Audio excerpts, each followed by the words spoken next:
అందరికీ నమస్కారం. భక్తులు చేయకూడని పనులు, దేవాలయానికి వెళ్ళినప్పుడు నియమాలు. పొరపాటున కూడా భక్తులు ఇలాంటి పనులు చేయకండి. స్నానం చేయకుండా దేవతామూర్తులను తాకరాదు. ముట్టు తాను బహిష్టి అయిన స్త్రీని చూసి మాట్లాడి పూజించరాదు. ఒకవేళ తాను బహిష్టిలో ఉందని తెలవకపోతే పర్లేదు. అశుచిగా నుండువారు తాకరాదు. మలమూత్ర విసర్జన చేసిన వారు దేవుని పటాలను తాకరాదు. దేవుడు ఉన్న స్థానం కంటే ఎత్తైన ఆసనం మీద కూర్చొని పూజ చేయరాదు. దేవునికి మనం సమానం కాదు కాబట్టి అలా చేయకూడదు. దేవుడికి సమర్పించే పుష్పాలను నీటితో తడపరాదు. పక్కింటి వారి పువ్వులను కోసుకొని ముందు అనుమతి తీసుకోవాలి. ఆ తర్వాతే వారి పువ్వులతో పూజ చేయాలి.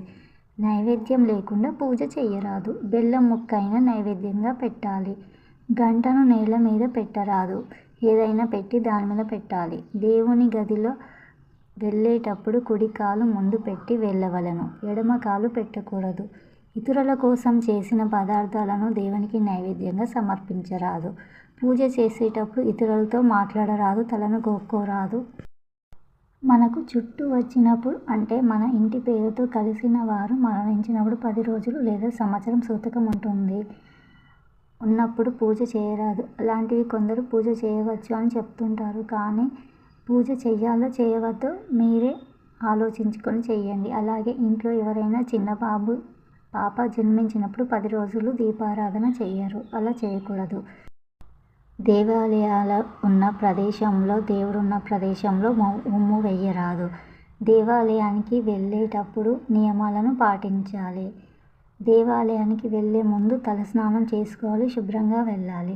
దేవాలయానికి వెళ్ళగానే ముందుగా కాళ్ళు చేతులు శుభ్రంగా కడుక్కోవాలి. దేవాలయానికి వెళ్ళగానే ముందుగా కాళ్ళు చేతులు కడుక్కున్నాక లోపలికి కుడికాలు పెట్టి గడపను మొక్కి కుడికాలు పెట్టి వెళ్ళాలి. తర్వాత గజస్తంభానికి మొక్కి దీపాలను వెలిగించాలి. తర్వాత దేవునికి ప్రదక్షిణలు చేసుకున్నాక దేవుణ్ణి దర్శించుకోవాలి. కొద్దిసేపు కూర్చోవాలి. గుడి నుండి తిరిగి ఇంటికి వచ్చేటప్పుడు మాత్రం గంటను కొట్టకూడదు. గుడిలో వెళ్ళే ముందే గంటను కొట్టాలి. గుడి నుండి తిరిగి ఇంటికి వచ్చేటప్పుడు మాత్రం గంటను కొట్టకూడదు. అది పెద్ద తప్పు. ధర్మ సందేహాలు, దైవం పూజా నియమాలు తెలుసుకున్నాము కదా.